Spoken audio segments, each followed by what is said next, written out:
మా పిల్లలు అడిగినట్టుగా ఇవాళ చికెన్ కర్రీ గారెలు చేద్దామని ఇంకా ఫిక్స్ అయిపోయాను. చికెన్ అయితే పంపించారు. అయితే ముందుగా ఏంటంటే మసాలాలు మిక్సీ చేసి పట్టుకున్నాను. చికెను, ఆనియన్స్, మసాలా ఇవన్నీ కలిపి కొంచెం కారం, సాల్ట్ ఇవన్నీ యాడ్ చేసేసుకొని నేను ఒకేసారి అన్నీ కుక్కర్ పెట్టేశాను అన్నమాట. కుక్కర్లో అయిపోయిన తర్వాత వాటర్ వేసి కుక్కర్ పెట్టేశాను. ఒక 3 విజిల్స్ వచ్చాక ఆఫ్ చేసేసి దాన్ని కొంచెం ఆయిల్లో తాలింపు పెట్టుకోవాలి. నా దగ్గర కరివేపాకు లేదు, అందుకని చెప్పి నేను జీలకర్ర వేసి కొంచెం ఆయిల్ వేసి తాలింపు పెట్టేశాను.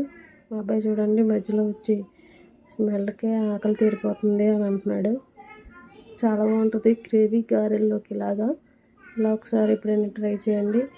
మసాలా ఏమైనా కావాలి అంటే కామెంట్ చేయండి, నేను కామెంట్ సెక్షన్లో మెన్షన్ చేస్తాను, లేదంటే వేరే వీడియో చేసి చూపిస్తాను.